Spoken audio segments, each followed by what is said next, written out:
et le vaisseau spatial.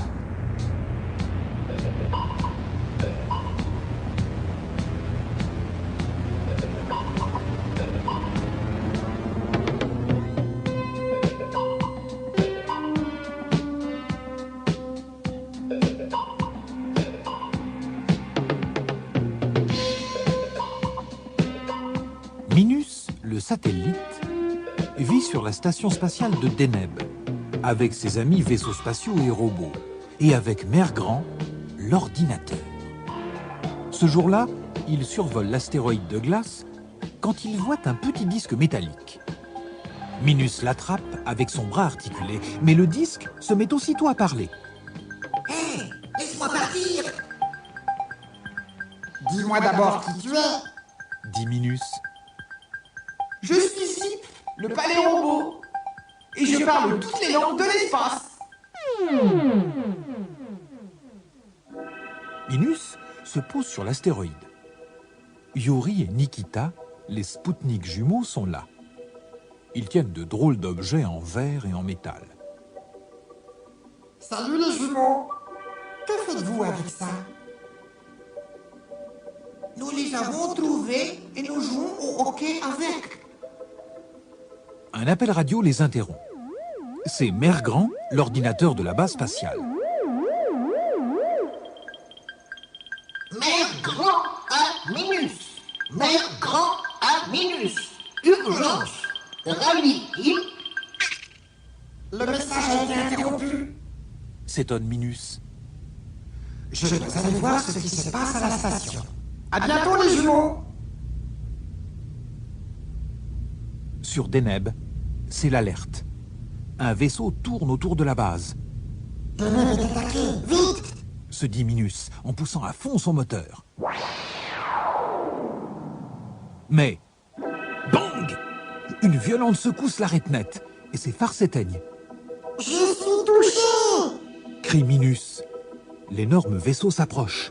Va-t-il attaquer? Le moteur de Minus refuse toujours de démarrer. Mais non.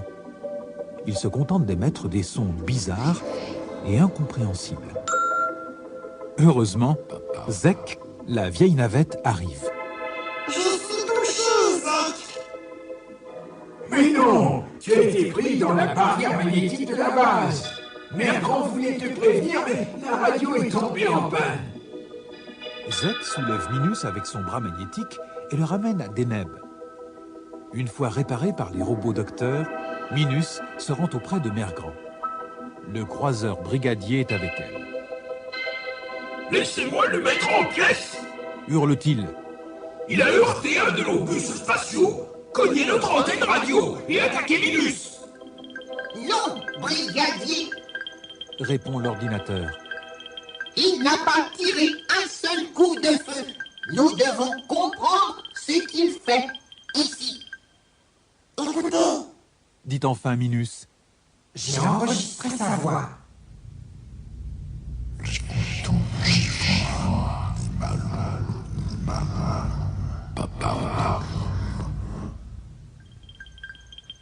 Je n'ai pas cette langue en mémoire. Dit Mère Grand. Je sais qui pourra nous aider. Dit Minus, en pensant à Zip. Aussitôt, Minus se dépêche de retourner à l'astéroïde de glace, où il interrompt la partie et fait écouter l'enregistrement à Zip, au grand désespoir des jumeaux.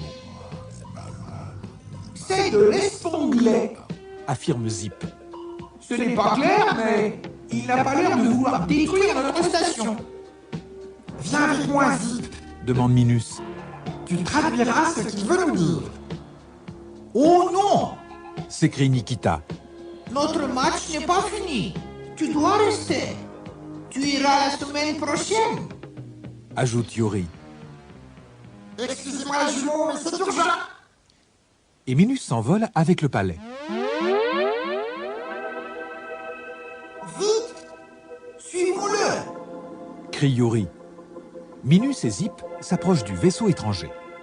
Zip s'adresse à lui, puis traduit ce qu'il a compris. Il a perdu ses lunettes. Elles ont été cassées par un météorite. Il s'excuse pour les ennuis qu'il vous a causés, mais il est myope et ils n'y voient vraiment plus rien. Les jumeaux rejoignent enfin Minus, mais à leur grande surprise, ils s'emparent de leurs 2 crosses et les assemblent. Ce sont les lunettes que le vaisseau avait perdues. Le vaisseau les remercie tous avec effusion et s'en retourne chez lui, pendant que les jumeaux, tout tristes, rejoignent avec Zip l'astéroïde de glace. Plus moyen de jouer.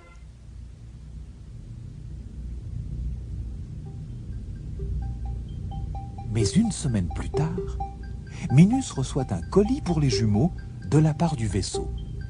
Ce sont 2 crosses de hockey. Nous sommes Bat et Pat, les Cross Robots. Disent-elles en entamant une partie sous le regard des jumeaux. Elles jouent à notre place. Dit Nikita. Mais non, Répond Minus. c'est vous qu'elles attendent pour jouer.